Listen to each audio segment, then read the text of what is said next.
क्या आप एक गहन जीवन परिवर्तनकारी ध्यान सत्र की तलाश में हैं? क्या होगा अगर मैं आपको बताऊं कि दो शक्तिशाली तकनीकों में आंतरिक शांति के दो रास्ते हैं, डायनेमिक मेडिटेशन और विपश्यना। आज हम पता लगाएंगे कि ये दोनों तकनीकें कैसे भिन्न हैं और कौन सी तकनीकें भिन्न हो सकती हैं आपके लिए सबसे अच्छा काम। जानने के लिए अंत तक सुने। सभी को नमस्ते और शॉकिंग ज्ञान स्वागत है।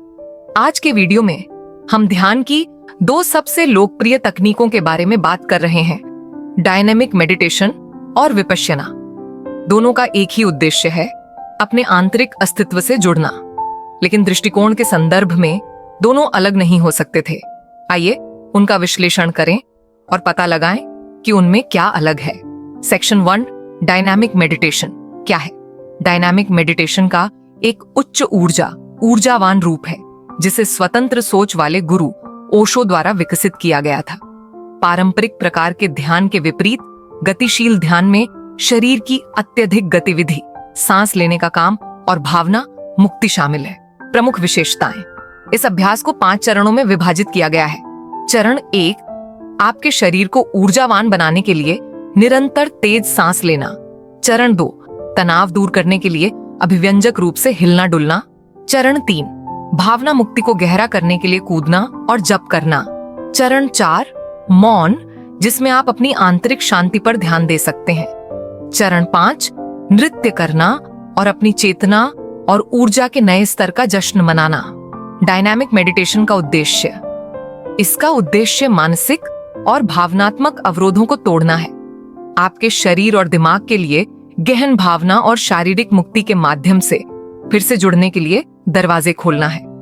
ये उन व्यक्तियों के लिए आदर्श है जिन्हें पारंपरिक ध्यान में रहने में समस्या होती है। सेक्शन 2, विपश्यना ध्यान क्या है? अब विपश्यना की ओर चलते हैं। विपश्यना ध्यान का एक प्राचीन रूप है जिसकी जड़ें बौद्ध शिक्षाओं में हैं और कभी-कभी इसे अंतर्दृष्टि ध्यान भी कहा जाता है। विपश्यना गतिशील ध्यान के विपरीत शांति और जागरूकता के माध्यम से वर्तमान क्षण की जागरूकता के बारे में गहरी जागरूकता पैदा करने के बारे में है। प्रमुख विशेषताएं: विपश्यना के साथ आप अभ्यास करेंगे श्वास का अवलोकन, अपने शरीर में प्रवेश करने और छोड़ने वाली अपनी श्वास पर ध्यान दें। शरीर की स्कैनिंग, आपके शरीर के माध्यम से निरंतर धीमी गति किसी भी संवेदना को नोट करना। माइंडफुलनेस, संवेदनाओं, भावनाओं और सोच पर ध्यान देना और जागरूकता, अनासक्ति और निर्णय से मुक्त। विपश्यना ध्यान का उद्देश्य: इरादा वास्तविकता से अवगत होना है, मैं और मेरा की क्षणभंगुरता, पीड़ा और वास्तविकता के बारे में जानना। यह एक बेहद शक्तिशाली अभ्यास है जिसके लिए धैर्य और भक्ति की आवश्यकता होती है।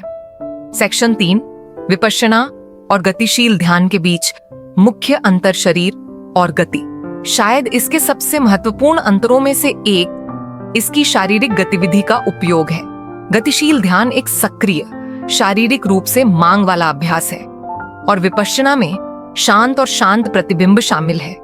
ऊर्जा और उद्घाटन: गतिशील ध्यान भावनाओं को खोलने और ऊर्जावान अवरोधों को दूर करने के बारे में है और विपश्यना जागरूकता विकसित करने और मन की वास्तविकता के बारे में जागरूकता विकसित करने के बारे में है। लंबाई और सेटिंग: गतिशील ध्यान उच्च ऊर्जा, लघु केंद्रित गतिविधि वाले समूह में होता है और विपश्यना अकेले, शांत, कभी-कभी कई दिनों तक और एकांतवास में होता है। सेक्शन 4, तो आपके लिए सबसे अच्छा क्या है? तो फिर आपके लिए सबसे अच्छा क्या है? क्या आप अधिक ऊर्जावान उद्घाटन और गहन शक्तिशाली अनुभव चाहते हैं? शायद डायनामिक मेडिटेशन आपके लिए है। ये पारंपरिक ध्यान में कठिनाई वाले लोगों के लिए या उन लोगों के लिए एकदम सही है, दबी हुई भावनाएं जिन्हें मुक्ति की आवश्यकता है। दूसरी ओर, यदि आप अपने मन के संबंध में गहरी आत्म जागरूकता और आत्मनिरीक्षण की खोज कर रहे हैं, तो विपश्यना एक अधिक आत्मनिरीक्षण अभ्यास है।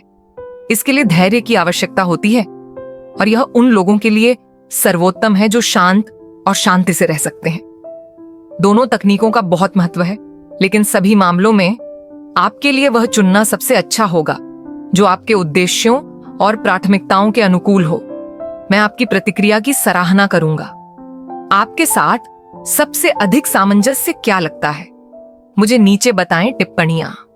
और ध्यान के साथ आपके अनुभवों के बारे में भी देखने के लिए धन्यवाद।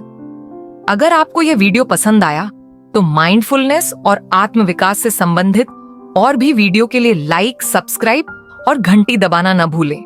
तब तक संतुलित और शांत रहें।